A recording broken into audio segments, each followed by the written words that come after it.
Bem, vamos então retomar, né, a nossa sequência do seminário agora no primeiro painel da tarde desse primeiro dia.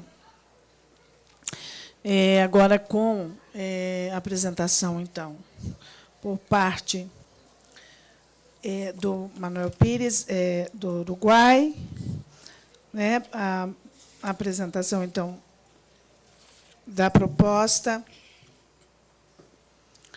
que vem sendo desenvolvida lá no Uruguai.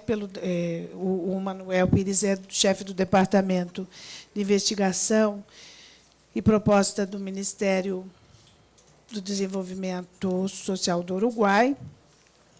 E, então, eu gostaria de, já, para que a gente possamos, né, adiantar também, e, no final, né, a gente ter também um tempo, talvez maior do que tivemos anteriormente, para o nosso debate, né, para ter mais intervenções e a gente fazer uma interlocução. Então, por favor, Manuel. Bien, la presentación que voy a hacer, que la llamé Pobreza Extrema en Uruguay, abordaje desde las políticas públicas, es básicamente un recorrido histórico por la matriz de protección social del Uruguay.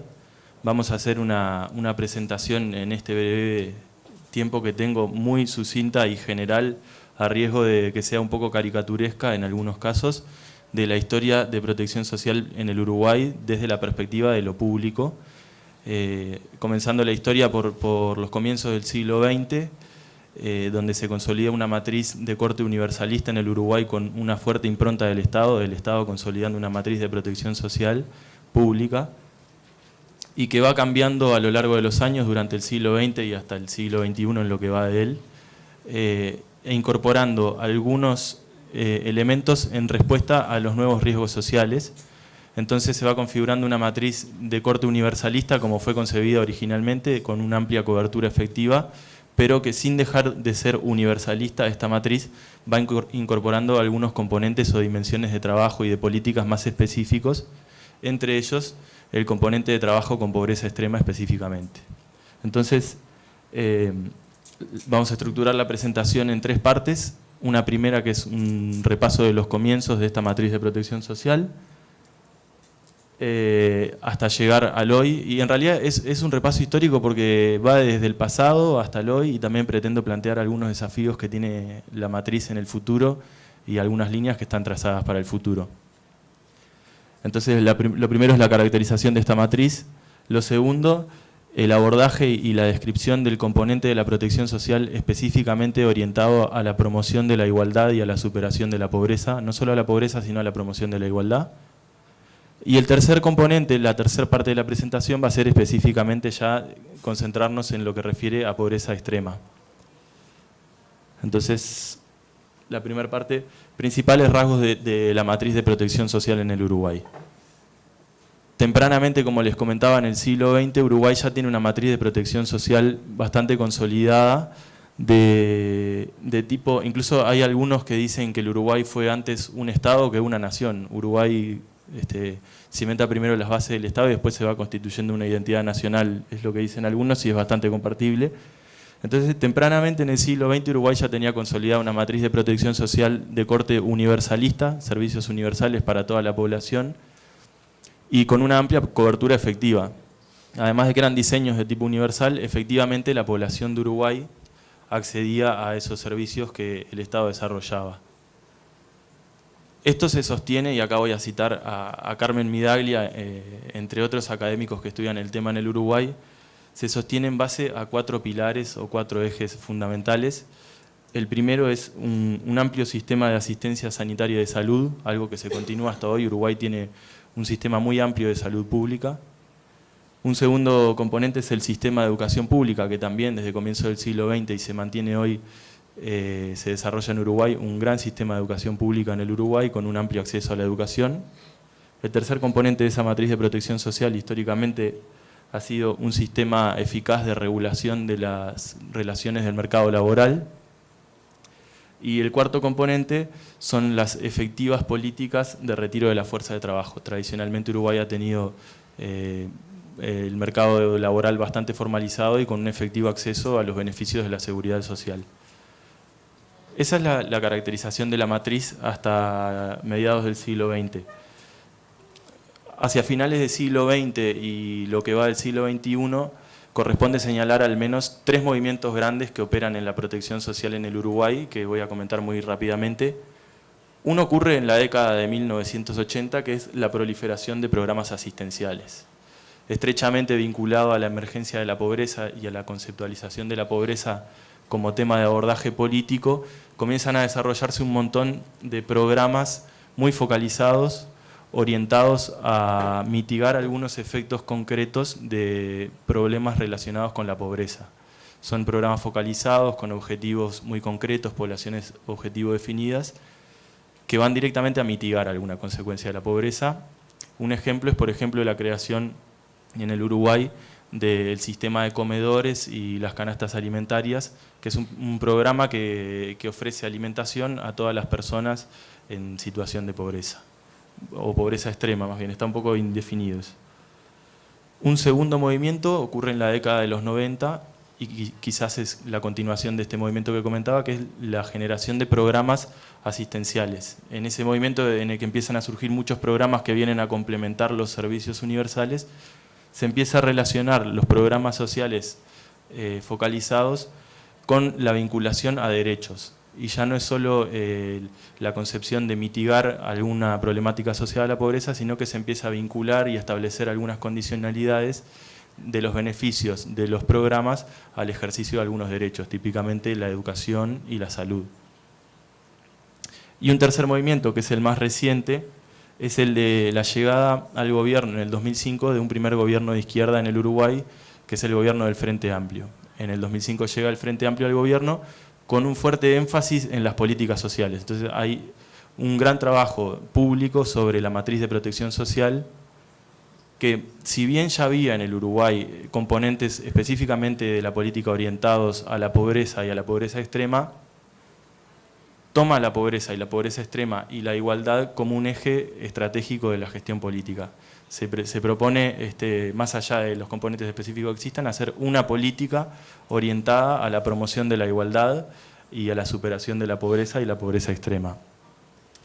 En sus orígenes fue el plan de emergencia, se llamó el plan de emergencia, que entre otras cosas establecía un programa de transferencia directa de ingresos a los hogares en situación de pobreza extrema.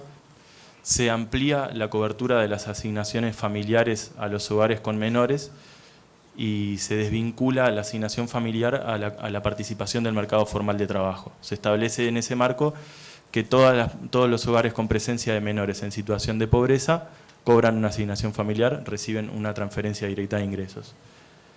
Posteriormente, bueno, y eso va acompañado de toda otra serie de medidas que dan una integralidad a esta política de trabajo sobre pobreza y promoción de igualdad.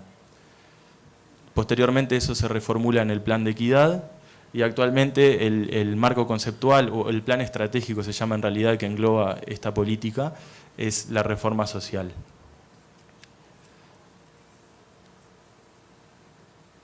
Entre el trabajo que yo hago, coordino una herramienta que es el repertorio de políticas sociales. Me salgo un poco de la historia de la protección social y les cuento. El repertorio de políticas sociales es un sistema de información que periódicamente recoge información estandarizada sobre todos los programas y servicios públicos que ofrecen alguna prestación o servicio a la ciudadanía. No los regulatorios, todos aquellos que ofrecen algún servicio directo a la ciudadanía son relevados por este repertorio. Es desarrollado por el Ministerio en convenio con la Universidad de la República. Y esto nos permite tener una visión del campo global de la matriz de protección social para que desde quienes operan en las políticas sociales se pueda trabajar con una línea de base bastante conocida. Y bueno, algunos datos de este repertorio nos permiten tener una caracterización de la matriz de protección social en su conjunto en la actualidad. Es una matriz en la que persisten los componentes tradicionales, aquellos creados desde el comienzo del siglo XX, las amplias políticas de salud, de educación, regulación del trabajo, retiro de la fuerza de empleo, a la que se le suman muchos programas, proliferan muchos programas de corte asistencial o promocionales. Entonces nos queda una matriz con un fuerte componente tradicional y universalista, pero con también muchos programas de tipo asistencial o promocional orientados a trabajar en situaciones de vulnerabilidad. Ahí tenemos unos porcentajes en los que vemos que el 44% de los programas que tenemos hoy son de tipo tradicional, pero se suman también un 39% de programas asistenciales y un 17% de programas promocionales. Y a todo esto se suma que casi la mitad de programas son creados después del 2005, o sea, a partir de la irrupción de la izquierda en el gobierno. Entonces tenemos una matriz vieja y vigente, por un lado, con muchos componentes nuevos. Este sería el resumen de la información. Las columnas son las distintas sectoriales, las distintas áreas de política. Lo que está como en fondo celeste son los servicios universales y lo que está en naranja y amarillo son servicios focalizados, que se inscriben en algún área de política específica, pero van específicamente a situaciones de pobreza o, en el caso de abajo, a situaciones de pobreza extrema. Bueno, hecha este breve raconto histórico de la protección social en Uruguay, nos concentramos ahora en el eje específico de igualdad y pobreza como ejes de política pública. Desde el 2005 se desarrolla este eje de política con mucho énfasis desde el gobierno y para no concentrarnos solo en programas específicos o servicios que existan, voy a señalar algunas de las actividades o algunas de las iniciativas que desde entonces se han desarrollado y algunos resultados que se ha tenido, porque efectivamente las políticas públicas en este sentido han tenido buenos resultados o entendemos que han tenido buenos resultados. Lo primero es la creación del plan de emergencia, posterior plan de equidad y reforma social, que ya comentamos. Se crea el Ministerio de Desarrollo Social en el 2005, con la competencia de coordinar y articular el conjunto de las políticas sociales, aunque no las ejecuta. El Ministerio solo ejecuta algunas políticas dirigidas a pobreza extrema o a pobreza, pero tiene el gran desafío de coordinar la intersectorialidad de manera que las políticas sean eficaces en su conjunto. Hay un sostenido incremento del gasto público social que al día de hoy llega aproximadamente al 22% del Producto Bruto Interno, y esto se explica preponderantemente por el gasto en educación y en salud. Se reinstalan los consejos de salarios, que era una tradición del Uruguay, pero que se había desmantelado en los gobiernos de los 90, que es un ámbito en el que patrones, trabajadores y Estado pautan los principales criterios de retribución del trabajo por rubro de producción. Hay un crecimiento muy marcado de la formalización del empleo. La gente, además de trabajar, trabaja de forma formal y acumula para su retiro y accede a los beneficios de salud de la formalización.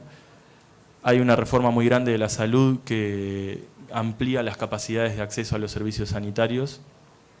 Hay una reforma tributaria de corte redistributivo y se desarrolla el Plan Ceibal, que es un plan mediante el cual todos los niños de la educación primaria y secundaria acceden a un PC, a un computador personal. Algunos resultados son la reducción sostenida de la pobreza. Ahora vamos a ver algunos números de esto. Se reduce aún más la indigencia.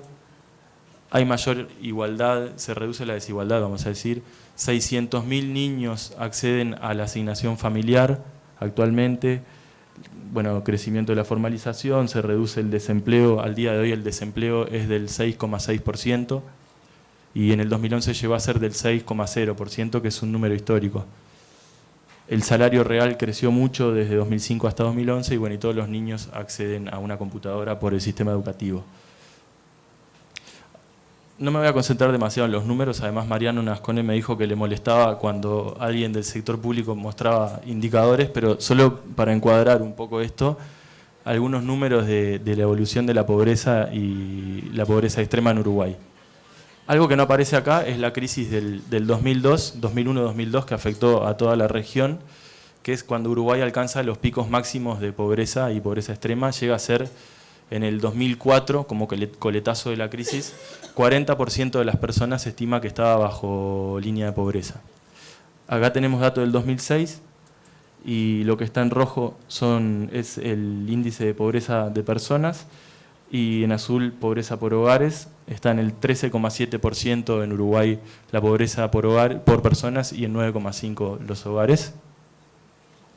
La indigencia está situada bastante por debajo de la pobreza o la pobreza extrema, al punto de que hoy se llegó a un nivel históricamente bajo, que es el 0,5% de los hogares y el 0,3% de las personas. 0,3% de los hogares, 0,5% de las personas están bajo la línea de la pobreza extrema. Acá tenemos las dos líneas por hogares, la pobreza y la pobreza por personas, y abajo el dato interesante de cuántas personas son. Hoy se estima que, o al 2011 se estima que son 16.300 personas las que están por debajo de la línea de pobreza extrema. Uruguay es un país mucho más chico que la mayoría de los que están acá, somos aproximadamente 3 millones, 5 minutos, bueno. El Gini también decrece. Sí, me suma 1 minuto.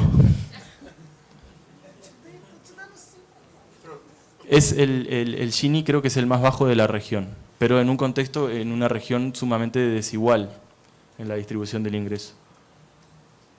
Bueno, el tercer eje de la presentación es la estrategia específica actual de abordaje de la pobreza extrema en el Uruguay, que tiene que ver con la reorganización de los recursos y los actores en torno a los problemas de la pobreza extrema. Si bien tenemos estos números que son bastante alentadores en cierto sentido, el periodo de gobierno actual establece como objetivos estratégicos reducir la pobreza por personas a 1 dígito, o sea, menos de 10%, y, es feo decir erradicar, pero superar definitivamente la pobreza extrema. Esos son objetivos específicos de trabajo del gobierno, lo que impone la necesidad de seguir trabajando sobre cómo hacer políticas en torno a la pobreza extrema y su superación. Y se ha venido trabajando entonces continuadamente en este tema. Ha habido muchas discusiones en torno a las políticas públicas hacia la pobreza extrema y se ha ido ajustando, se ha ido redefiniendo el marco conceptual desde el que se construyen esas políticas y se ha ido construyendo un nuevo marco conceptual que en general me da la impresión que es bastante compartido por los otros actores de la región. Algunos apuntes sobre este marco conceptual desde el que creemos que hay que construir las políticas hacia la pobreza extrema. Se concibe al fenómeno de la pobreza extrema como un fenómeno de vulneración de derechos, no es solo un fenómeno de acceso a recursos económicos, sino que hay derechos específicos a los cuales no está accediendo la población.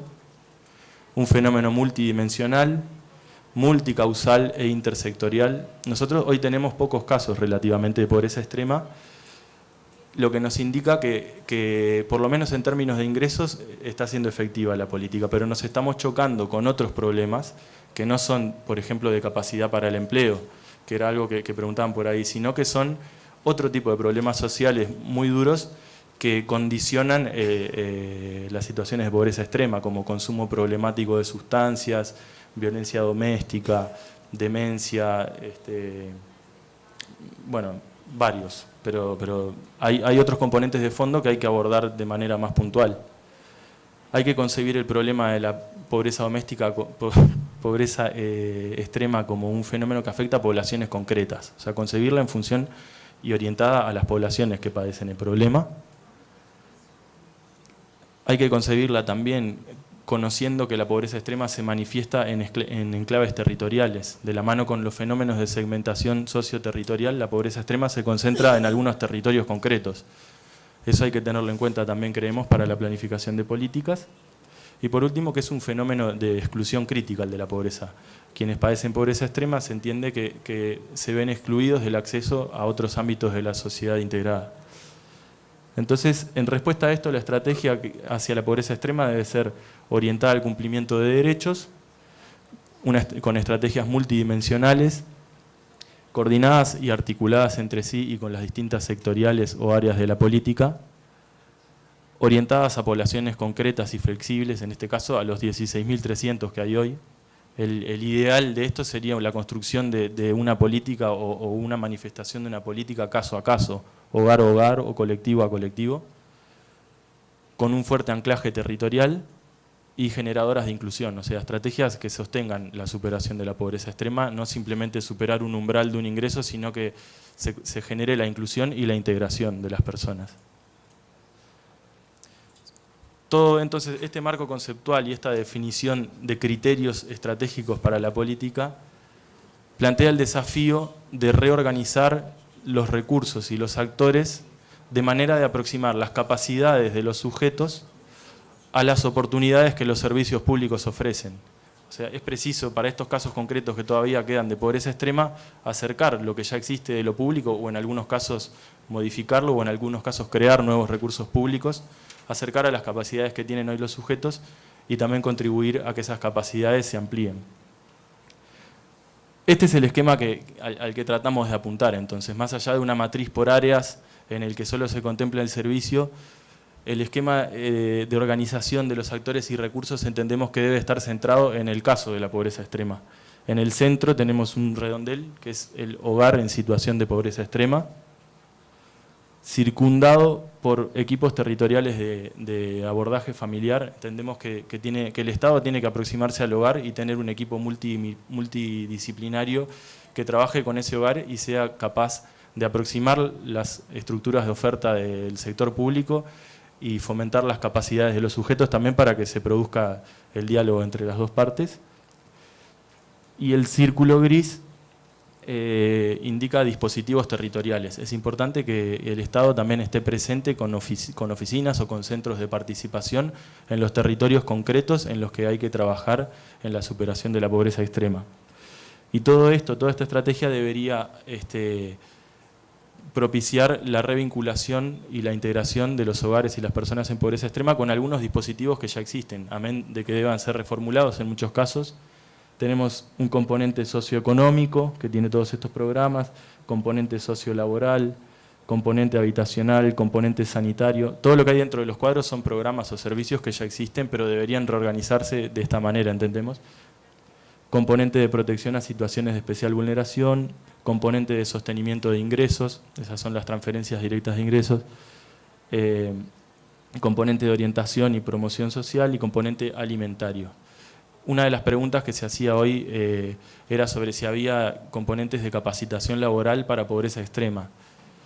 Los programas existen. Existe el programa Uruguay Trabaja, existen programas de préstamos muy blandos para emprendimientos productivos de economía social o monotributo social. Lo que pasa es esta dificultad de diálogo entre las capacidades de los sujetos y las estructuras de los programas. Los programas existen, pero termina pasando que quienes acceden a esos programas no son quienes están en pobreza extrema, porque sus problemas no son de repente o están un paso antes de la capacitación laboral. Entonces por eso tenemos que tener esos dispositivos de trabajo en cercanía con el hogar. Y bueno, en la base, obviamente, el acceso a los bienes y servicios universales. De todo esto que presenté, quiero, ya termino, 2 minutos, señalar algunos componentes específicos que son simplemente parciales y reflejan algunos aspectos de lo que mostré, pero porque son componentes nuevos y que además están orientados con esta estrategia en el que el hogar o el colectivo en pobreza extrema está en el eje de las acciones y que se plantean como dispositivos de cercanía, dispositivos que trabajan con el hogar concretamente y con el acercamiento de las capacidades de los sujetos y las estructuras de los servicios. Uno de ellos es el programa o Cercanías, que es la Estrategia Nacional de Fortalecimiento de las Capacidades Familiares.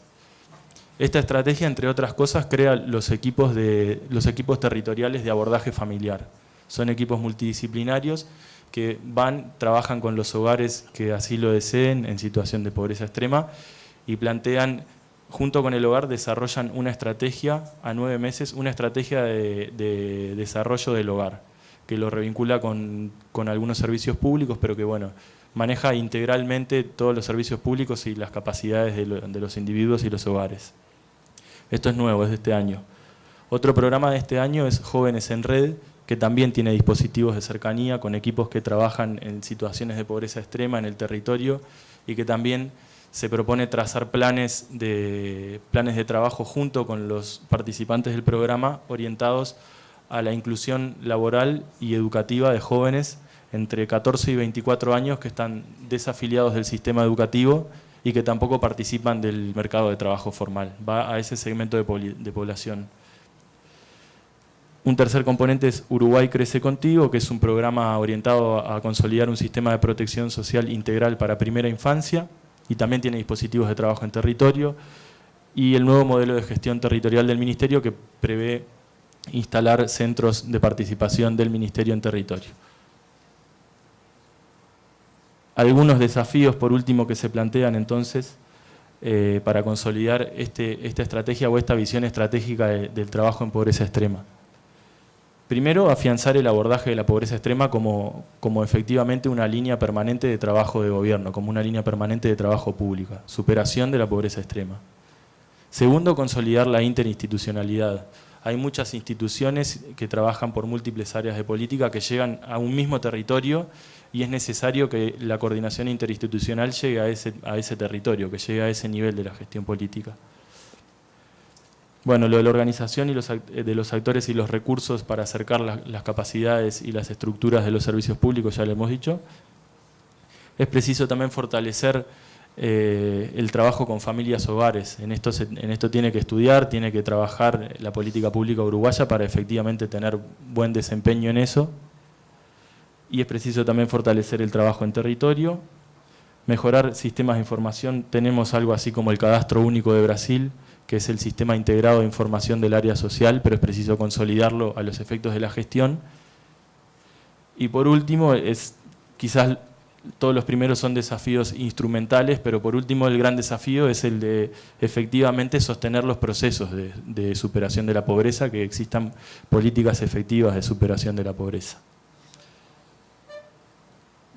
Gracias. Obrigada, Manuel. Passaste 5 minutinhos, mas muito bem. Agora eu quero passar então a palavra para a Cláudia, Cláudia Laias, que é a diretora-geral de Cooperação Internacional do Ministério do Poder Popular para as Comunas de Proteção Social da Venezuela. Obrigada. Sí, gracias. Sí, voy a tratar de no enredarme con eso. A ver. Sí, bueno, nuevamente el saludo bolivariano para todos y todas.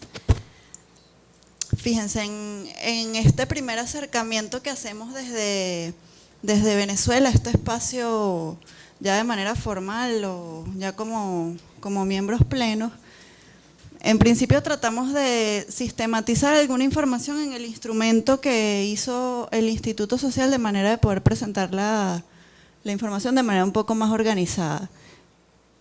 Sí es cierto que, digamos, sistematizar en un solo programa todo lo que se viene haciendo desde el gobierno bolivariano para la erradicación de la pobreza es complicado hacerlo en una sola presentación, puesto que tenemos muchos programas.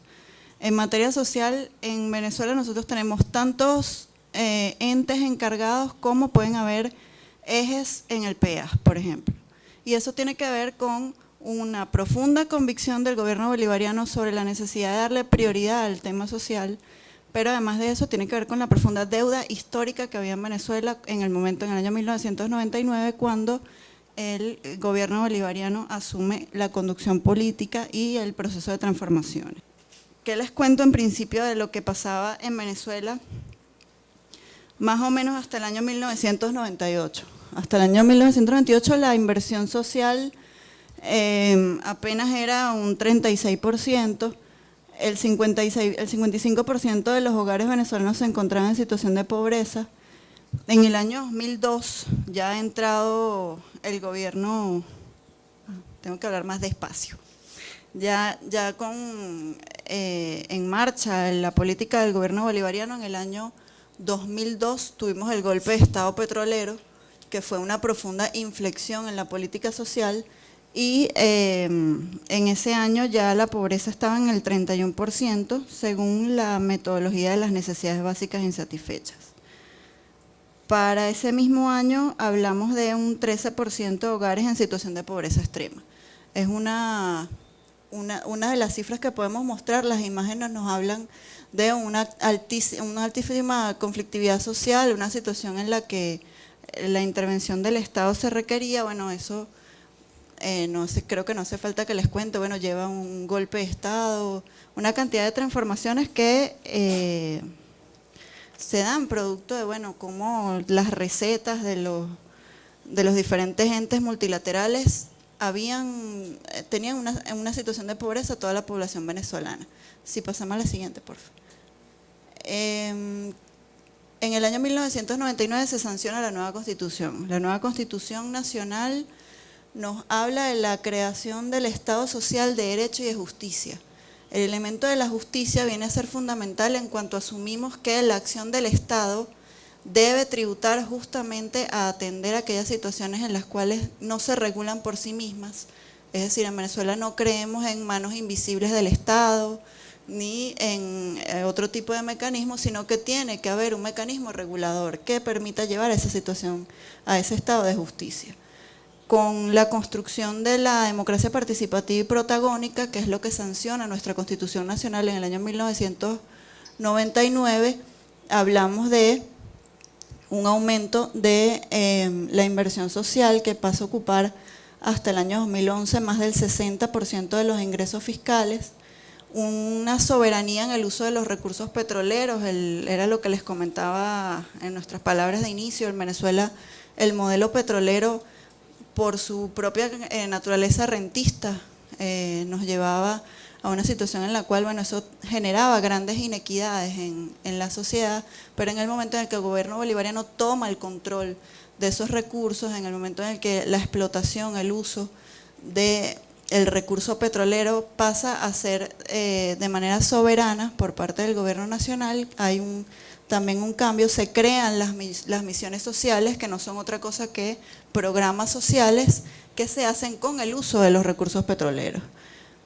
El incremento de la inversión social, 772 millones de dólares en 12 años, el acceso gratuito a servicios de salud, alimentación, educación, vivienda, cultura, pare usted de contar, la universalización del ejercicio de los derechos, que viene para nosotros a ser el grandísimo reto, como lograr el acceso universal, y lo que llamamos la transferencia de poder administrativo y decisorio sobre los recursos a las comunidades. En ese marco, para nosotros, grandes desafíos, como les decía, el acceso universal y cómo hacerlo sostenible, teniendo efectivamente el control del recurso petrolero, cómo trascendemos la visión reparativa de la política social y cómo vamos al abordaje de las causas que generan la pobreza. En eso viene un grandísimo reto político, pero además de eso viene un reto institucional. Es decir, solo plantearlo desde la visión del Estado le faltaba como, digamos, una pata, ¿no?, para poder sostenerse. Si pasamos a la siguiente. La situación de pobreza extrema, que entiendo es lo que más queremos conversar acá. Bueno, en Venezuela actualmente la definimos como la población en pobreza extrema como aquella cuyo ingreso por hogar es inferior al valor de la canasta alimentaria per cápita. Se utilizan 3 metodologías para la medición de la pobreza y la desigualdad: la pobreza por línea de ingreso, por necesidades básicas insatisfechas, por método integrado. También se involucran indicadores de desigualdad en la distribución del ingreso, como el coeficiente de Gini y los quintiles de ingreso per cápita.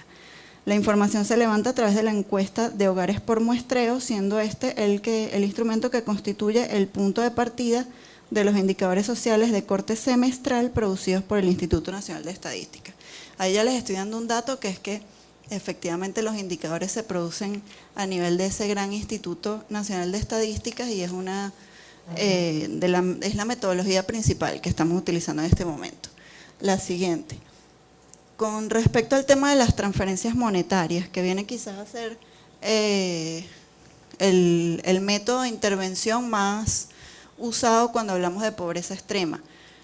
En el marco general de las misiones sociales que existen en Venezuela, que tienen un amplísimo rango, algunas contemplan la transferencia, pero no es su componente fundamental. Por ejemplo, en general las misiones educativas contemplan un incentivo que es para garantizar que el estudiante pueda cumplir el programa de escolarización, pero no es lo único, es decir, no es solamente ese el método de intervención, es uno de los componentes.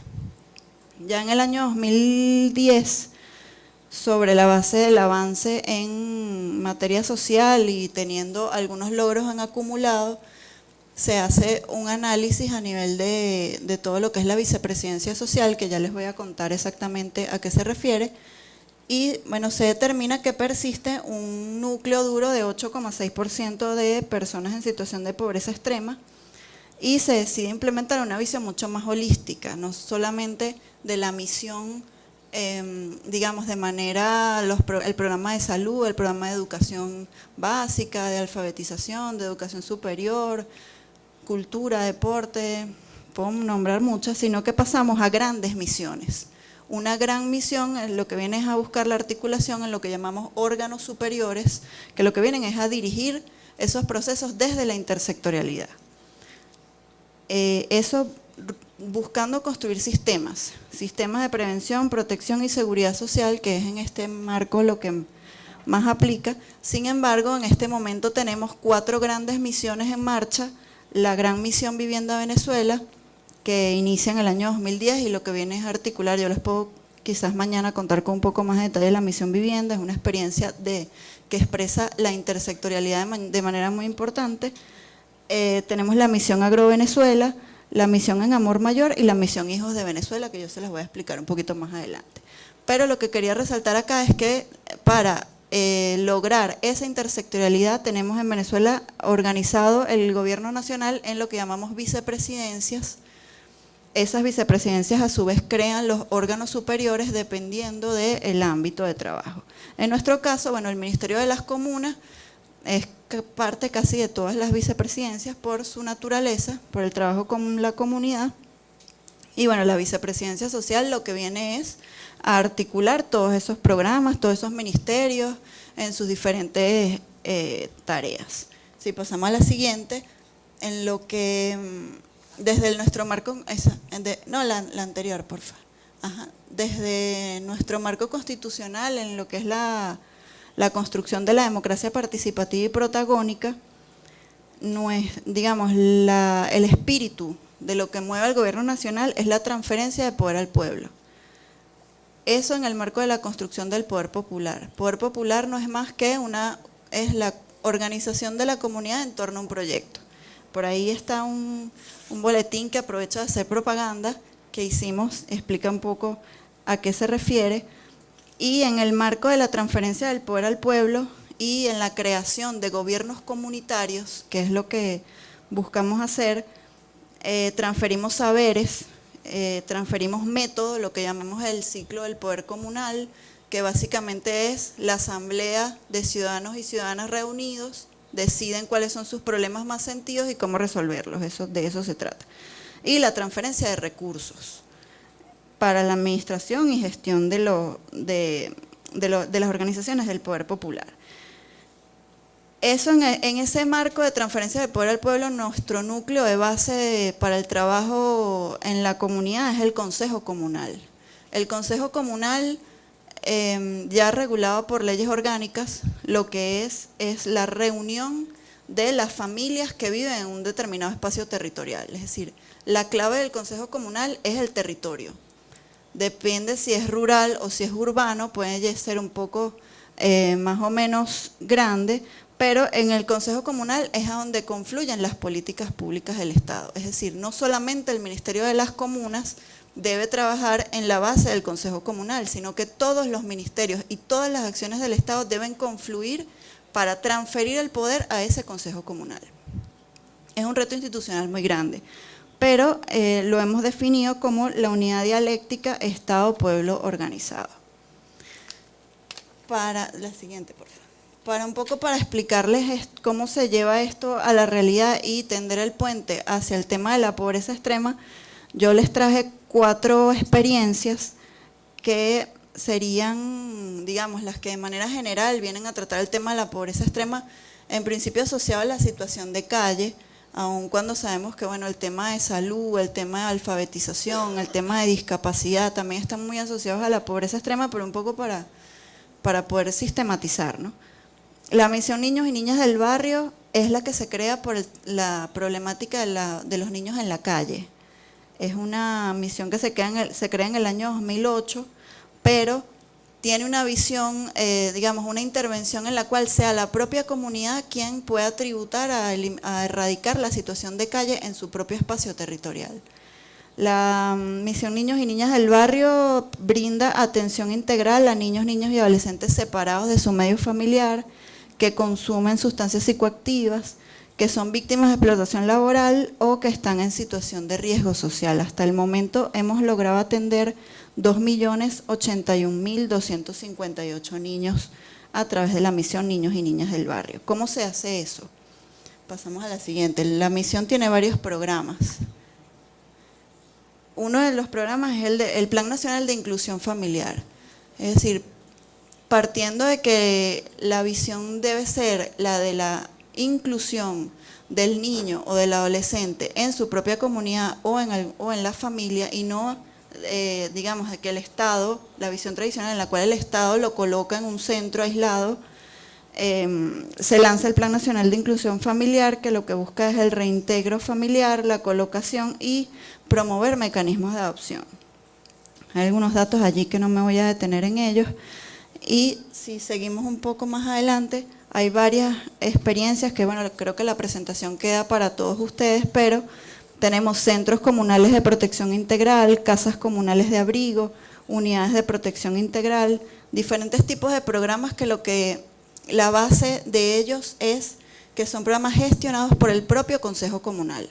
En principio, el Estado hace la transferencia de recursos al Consejo Comunal, quien crea el espacio físico, lo dota a través de esa transferencia de recursos con, por supuesto, acompañamiento técnico, y organiza la fuerza de trabajo que va a estar en ese espacio. En muchos casos son las propias madres de la comunidad, en otros casos son psicopedagogas que se forman también en la propia comunidad, por supuesto con la asistencia del ministerio, pero eso básicamente es lo que se hace. Es un trabajo en el que la propia comunidad sabe cuáles son los niños que están en situación de riesgo, sabe cuáles son las necesidades, y lo que hace es proveer el espacio de acuerdo a la necesidad que se les presenta de manera más imperante. Si la necesidad es que hay muchas madres solteras que no tienen con quién dejar a sus hijos para que se los cuiden, crean un centro comunal de protección integral. Y allí las madres se organizan, los cuidan mientras sus compañeras trabajan, mientras existen otras situaciones. Si la situación son niños que consumen drogas, crean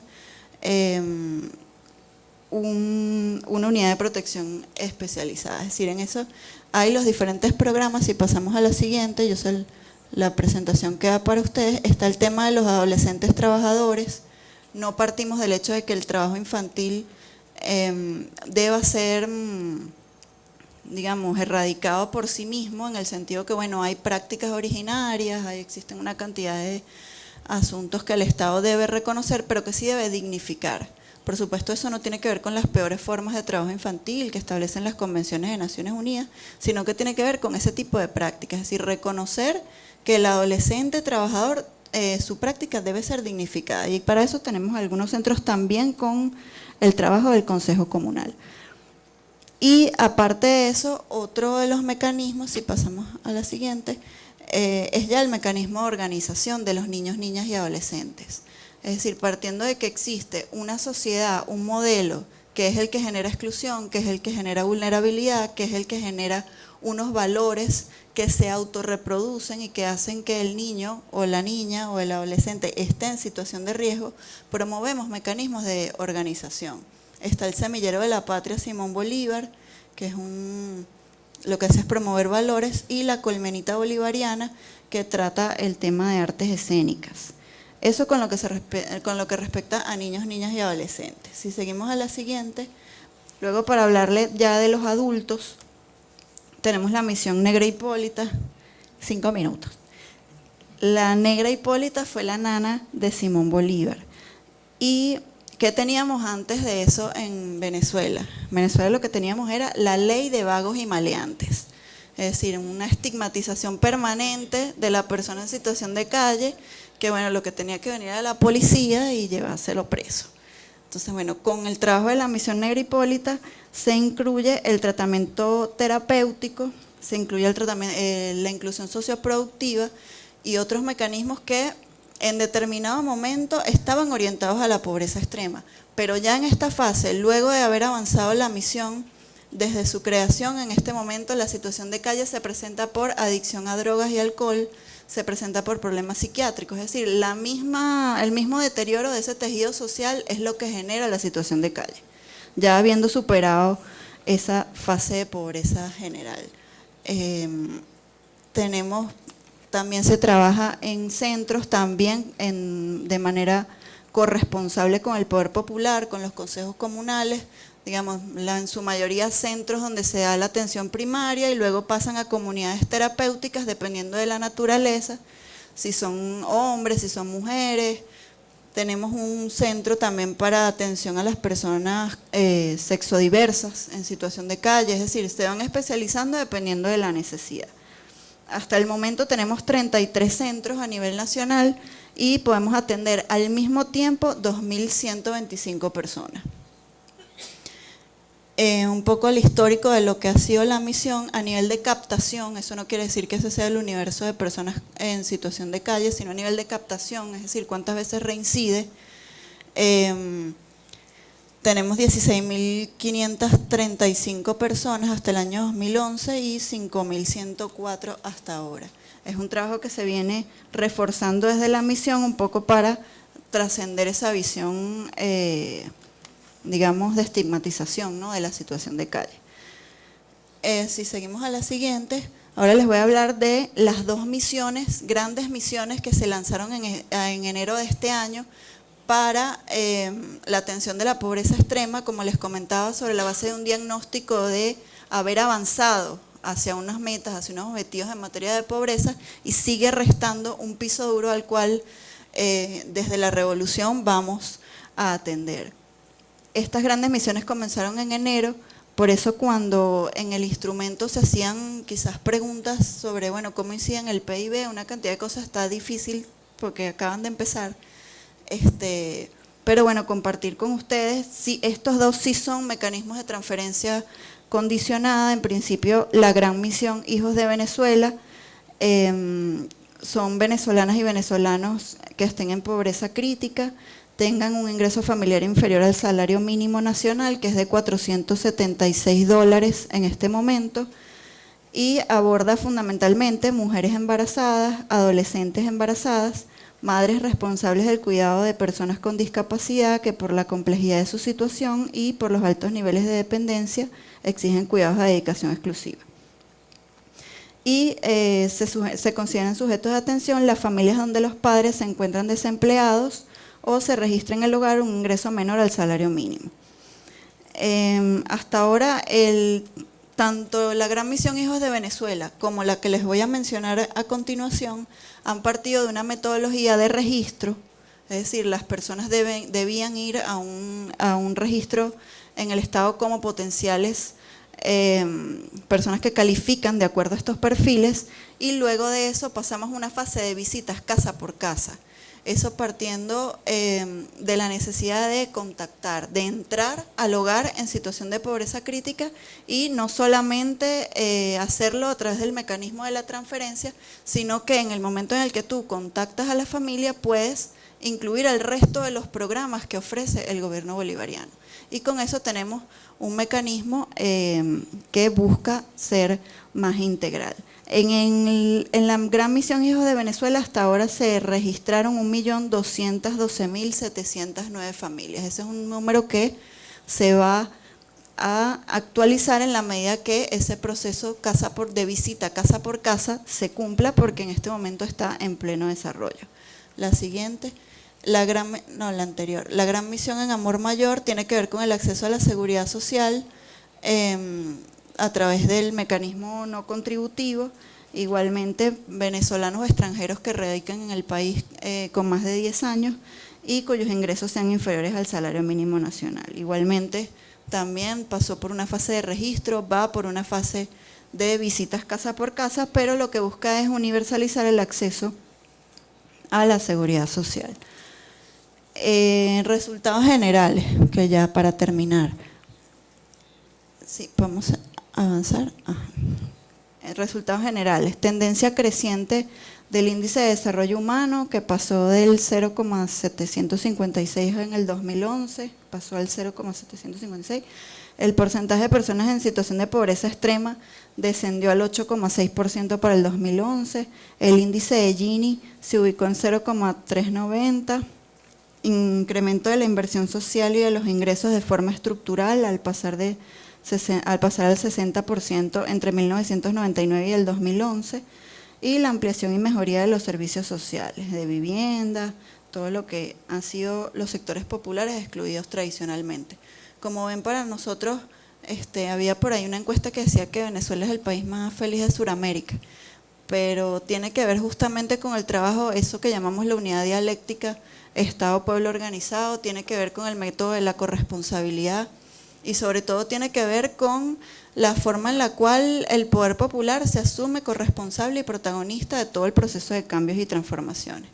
Sí, para finalizar, bueno, con una frase de Simón Bolívar, un poco para compartir con ustedes nuestra expectativa de este espacio. Gracias. A apresentação da Cláudia é algo bastante novo, né? Porque a Venezuela é recém-chegada ao Mercosul, então bastante ouvida, bastante, com muita atenção. É muito bom. Está aberta para as perguntas. Y bueno, quería permitirme una aclaración y después sí enganchar esa aclaración justamente con una pregunta para los panelistas. Permitirme aclarar la importancia de los datos, justamente, porque evidentemente si el índice de Gini no hubiera descendido, evidentemente si el porcentaje de inversión social que los países vienen haciendo en políticas sociales, si evidentemente las personas en situación de pobreza y de pobreza extrema, los porcentajes no hubieran descendido, en este seminario que estamos debatiendo para mejorar, no estaríamos debatiendo cómo mejorar, sino cómo erradicamos este tipo de políticas y pensamos en políticas que nos den resultados. Entonces, evidentemente, el tema de los datos es fundamental y habla justamente de las buenas gestiones que están haciendo los gobiernos de la región. Ahora, pensando quizás más en las líneas del seminario, donde nos invitamos a este espacio para reflexionar conjuntamente acerca de cuáles son los logros, pero también cuáles son los desafíos todavía que persisten en la región en materia de erradicación, de combate a la extrema pobreza, yo me preguntaba quizás cómo podemos interpelar, cómo podemos hacer pensar a esos datos, y por poner un ejemplo, traía anteriormente en la pregunta, en el panel anterior, el tema de los aspectos cualitativos. ¿Y esto con qué tiene que ver? Si entendemos que la pobreza extrema, en primer lugar, es una situación, no es un estado propio de las personas que están en esa situación, sino que es una situación en la que se puede entrar, se puede salir y también se puede volver a entrar. Y si entendemos que el abordaje de la pobreza extrema es multidimensional, también las políticas deben apuntarse quizás a trabajar sobre las causas, pero desde un enfoque multidimensional. ¿Qué quiero decir con esto? Si solamente entendemos que una persona sale de una situación de pobreza por aumentar su nivel de ingresos y estar por encima de la canasta básica, evidentemente no estamos respondiendo a este entendimiento, a esta concepción de multidimensionalidad de la pobreza, que nos invita a pensar que la pobreza tiene un gran componente de ingresos, pero también tiene componentes de salud, de educación, de acceso a la cultura y a otros ámbitos. Entonces, para redondear la pregunta, y quizás para que sirva para reflexión, para lo que queda de esta jornada de trabajo, digo, en dos casos concretos que se me vienen a la cabeza, quizás pueden ser algunos más. Por ejemplo, si queremos pensar un sistema de abordaje a la extrema pobreza desde la multidimensionalidad, ¿cómo dialoga este enfoque con un sistema de medición de la pobreza extrema basado exclusivamente o en su gran mayoría desde lo que es la cuestión del ingreso de las personas? Concretamente, aquellas personas situadas por debajo de la canasta básica de alimentos. Entonces, si abordamos solamente desde este indicador, importantísimo e irreemplazable, evidentemente no estamos dando cuenta de los otros indicadores. Entonces, en este intento de pensar desafíos, me pregunto si es posible pensar en sistemas de medición de la pobreza extrema integrales, multidimensionales, que justamente puedan tomar en cuenta los otros aspectos que mencionaba. Y la otra pregunta que traigo también es el tema del acceso. Y esto en referencia a lo que planteaba anteriormente de cómo interpelar, cómo hacer repensar los datos. Si solamente entendemos que el acceso a un servicio de salud, a un servicio de educación, solamente nos lo va a dar una planilla, un estudio que dé cuenta de tantas personas accedieron al sistema de salud, es importantísimo. Pero evidentemente ese número no nos está dando cuenta a qué sistema de salud, a qué sistema de educación esa persona está accediendo. Si una persona tiene como corresponsabilidad el acceso a un sistema de educación, pero se encuentra con un sistema educativo expulsivo que no está preparado para trabajar con este tipo de poblaciones concretas y en los territorios concretos donde viven estas personas, evidentemente ahí también hay que trabajar. Entonces, por eso traigo el tema de los aspectos cualitativos. Reitero, los datos son fundamentales, pero quizás en este ejercicio y a los fines de este encuentro de trabajo, ¿cómo podemos empezar a dialogar, a hacer dialogar ambos aspectos, justamente para mejorar las capacidades de intervención de las políticas sociales? Gracias. Boa tarde a todos e todas. Eu sou Arnaldo Brito, aqui representando a Confederação Nacional dos Trabalhadores na Agricultura, CONTAG. Quero parabenizar os panelistas, mas quero fazer algumas ressalvas. Entre elas, quando estamos falando de combate à extrema pobreza, não me foi focado qual o tratamento ou qual a abordagem dada para o meio rural. Me parece que nas falas, nas intervenções, nós estamos falando sempre do meio urbano. No meio rural, o acesso às políticas públicas são muito mais difíceis. Então, eu gostaria que enfatizassem um pouco mais como está sendo pensado a essas políticas, a esses programas para o meio rural, que é o nosso foco, que é a nossa intervenção aqui no país. E queria saber como tem se dado isso no que diz respeito ao acesso a essas políticas. Porque me foi colocado, acho que o pessoal da Venezuela nos diz que estão criando governos comunitários que estão dando acesso às políticas. Isso se estende para o meio rural também, ou é, de certa forma, mais focado, pensado para o meio urbano? A intervenção seria mais nesse sentido. Mais alguma? Tem que também. Tenía una pregunta para cada uno de los panelistas. Tal vez más que una explicación. Siempre cuando leí sobre Venezuela, a mí me costó mucho entender el concepto de misiones, porque no es programas. Es como si fuera una estrategia, es un plan que atraviesa, me gustaría que lo explicara y cómo eso opera institucionalmente. Logro intuirlo, no logro totalmente entenderlo porque es como distinto a todo el resto de los países latinoamericanos. Y la pregunta para el colega uruguayo es si podía explicar un poco más, como una de las novedades de la intervención estatal uruguaya, que siempre ha sido mucho más dirigida al individuo, cómo opera la estrategia de familias como una novedad en el formato de intervención.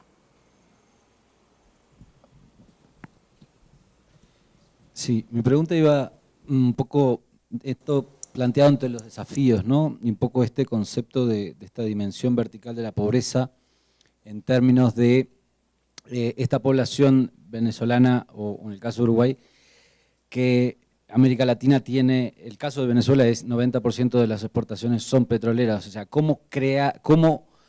hasta dónde llega el Estado y a su vez hasta dónde hay capacidades, o cómo tan rápido se crean esas capacidades para poder generar empleo, esta relación directa con el empleo, que creo tiene que tener como un horizonte a corto plazo que digan, estas personas son empleables. Entonces partimos de una base de que, hablo del concepto de dimensión vertical de la pobreza, porque América Latina sigue siendo, y en el caso de Brasil, exportadora de recursos naturales, exportadora. Entonces, todo ese proceso de desenvolvimiento, ¿cómo se está encarando? ¿Cómo lo está encarando a nivel de Uruguay? ¿Cómo lo está encarando Venezuela? Porque llega un momento que el modelo mismo tiene sus limitaciones. Solamente para reflexionar eso como los desafíos.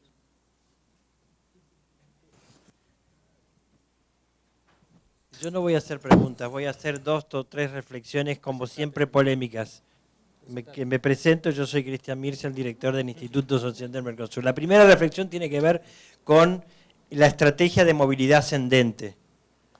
Cuando hablamos de superación de la extrema pobreza, se supone que seguimos en el impulso para superar la pobreza. Entonces, de alguna manera, las estrategias específicamente dirigidas a sectores sociales en extrema pobreza debe ser necesariamente articulada con una estrategia mucho más de fondo, mucho más profunda, que tiene que ver con la superación de la pobreza, con el impulso a una estrategia de movilidad social ascendente, simultáneamente a una estrategia de movilidad social descendente. ¿Está claro? Porque cuando uno baja el coeficiente de Gini del 0,50 al 0,40, lo que está haciendo es mejorar, cerrar la brecha, lo que significa, en buen romance, mejorar la situación de muchos y, de acuerdo a lo que podría decir la teoría de Rawls, aunque no es así, los otros, hay algunos que empeoran. Por eso yo digo movilidad social descendente. La segunda cuestión tiene que ver con la dimensión promocional y la dimensión asistencial.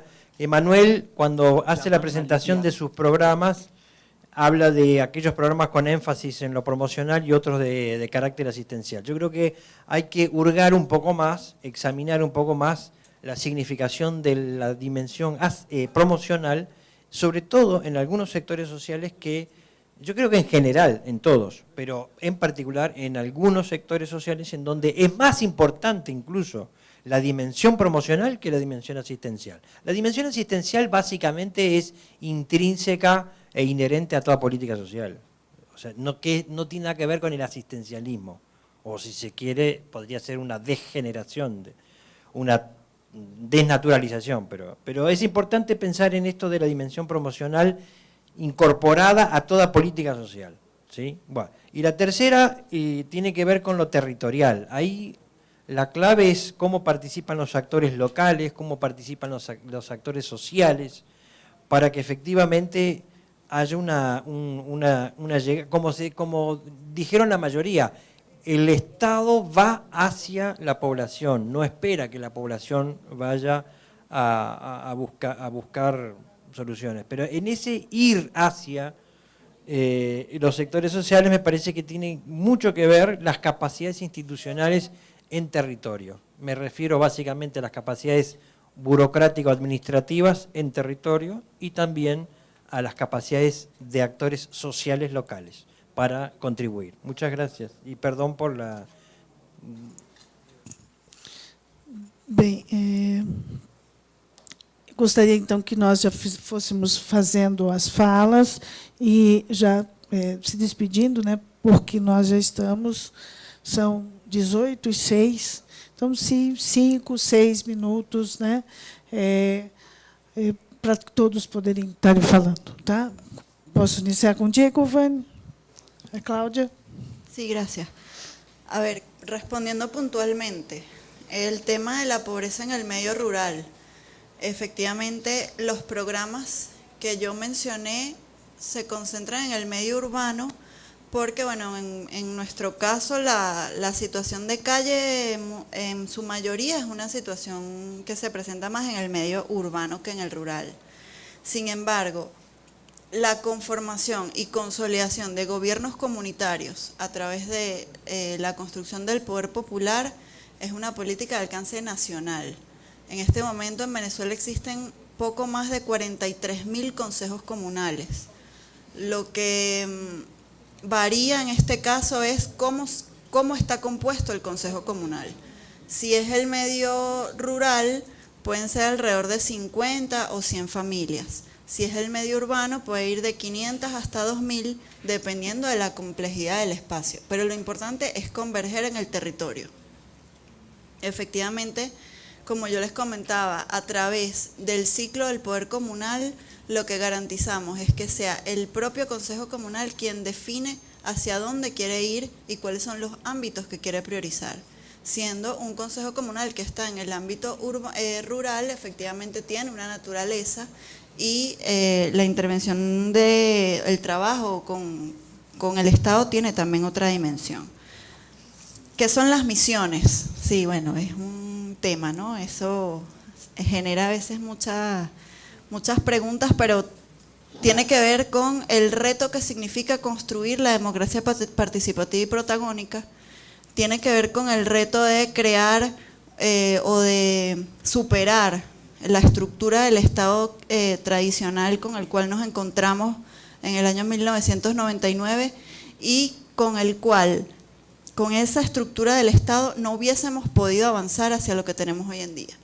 Entonces, la misión lo que quiere decir es el trabajo corresponsable con el poder popular. En muchos casos, ese trabajo viene a ser fundamental, más allá de lo que se puede hacer desde el Estado. La misión de alfabetización la llevaron a cabo fundamentalmente luchadores sociales, la de discapacidad también, aun cuando tenía otros componentes. El casa por casa que se está haciendo en Hijos de Venezuela y en Amor Mayor también lo están haciendo las propias comunidades organizadas. Es decir, lo que quiere decir la misión es el trabajo corresponsable en función de un objetivo que viene a ser definido por la naturaleza de la misión. Con el tema de cómo generar capacidades, eso a nosotros nos genera a veces un tema, ¿no? Porque nosotros partimos del hecho de que el pueblo es capaz, de que el pueblo puede. Entonces eso de que eres empleable, de que eres capaz, a nosotros nos genera a veces como, bueno, un amarre, ¿no? Porque no es lo que estamos buscando. Nosotros no estamos buscando que una persona sea empleable, porque quizás nosotros queremos trascender esas relaciones sociales de trabajo. Eso es lo que nosotros estamos haciendo, inclusive con la consolidación del sistema económico comunal. Lo que se buscan son relaciones de producción que trasciendan esa contradicción entre la generación de riqueza y la satisfacción de las necesidades. La satisfacción de las necesidades que son materiales, pero que también son espirituales. Con respecto al tema de los indicadores, es efectivamente un grandísimo reto para nosotros, sobre todo porque además nosotros, aparte de querer medir que si la gente tiene acceso a la canasta alimentaria y todos esos asuntos que inclusive a veces tienen que ver con validar el proceso revolucionario con respecto a estándares que nos ponen internacionalmente. Es decir, quizás para nosotros ya el IDH no es un índice que refleje lo que se están haciendo, los logros de las misiones, o que refleje lo que estamos tratando de lograr en revolución. Sin embargo, en la medida de poder trabajar en un lenguaje común, hemos tenido que asumirlo. Ahora, el tema de los indicadores viene a ser un grandísimo reto cuando una de nuestras líneas estratégicas es la suprema felicidad social. Entonces, ¿cómo medimos la felicidad? En la construcción del socialismo, en ese Estado social de derecho de justicia. ¿Cómo medimos la felicidad que se le genera a una persona que en la Gran Misión Vivienda, luego de vivir ella y su familia toda su vida en situación de riesgo, tiene acceso a una vivienda que construyó con sus propias manos? Eso es medible, eso, bueno, es un grandísimo reto. Obrigada, Cláudia. Eu gostaria de pedir licença, eu estou sendo chamada para uma reunião, o Henrique vai concluir a mesa, e agradecer a todos, muito obrigada, tenho que sair, mas o Henrique fica. Eu gostaria até de fazer algumas intervenções, até para complementar um pouco a fala do Brasil, mas eu não vou ter condição, voltamos outra hora. Obrigada. Enquanto isso, já passo a palavra para Rubia.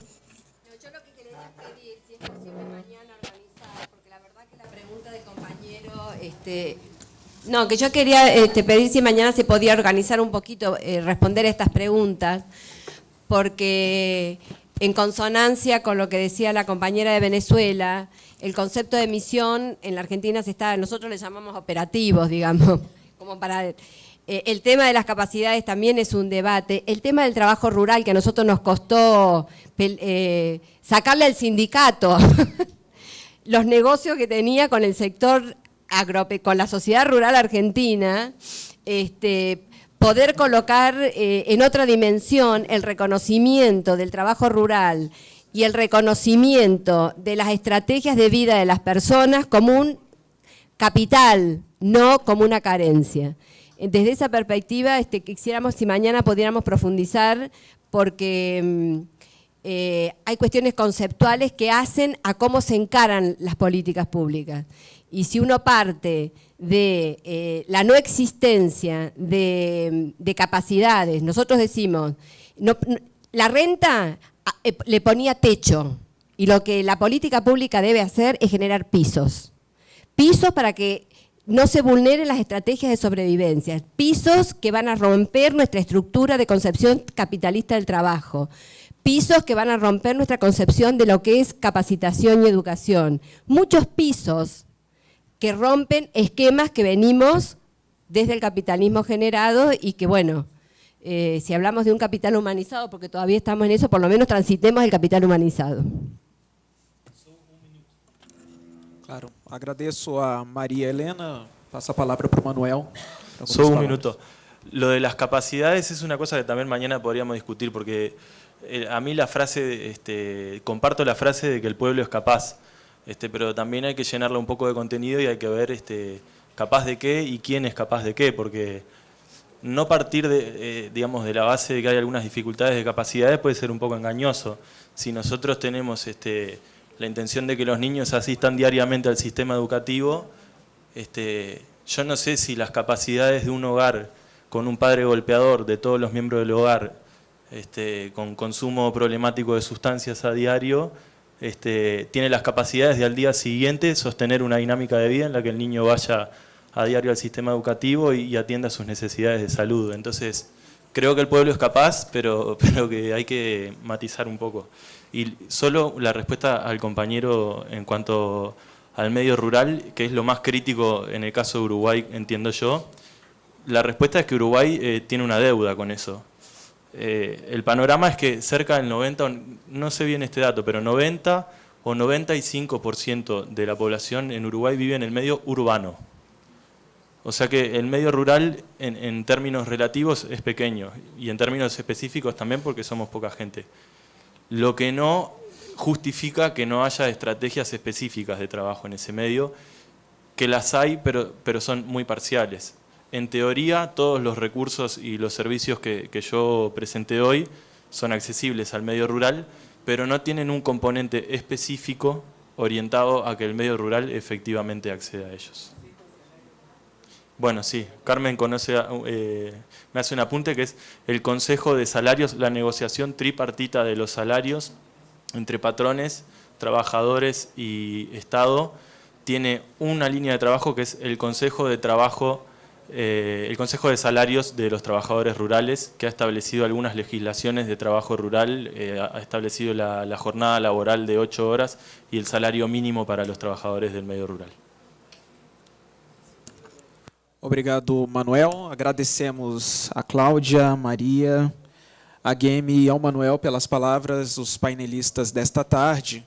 E antes de nós encerrarmos esse primeiro dia, eu gostaria de convidar rapidamente a Carla Aragão, do Instituto Social do Mercosul, para falar brevemente sobre um portal que o Instituto está lançando.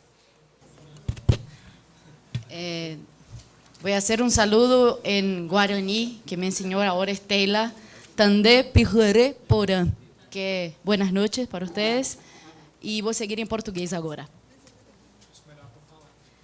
Não, é super breve. Eu só quero poder contar com a presença de vocês amanhã, porque o Instituto vai fazer uma apresentação inicial do nosso portal, amanhã, no final da manhã, 12h30, mais ou menos, quando a gente terminar a jornada.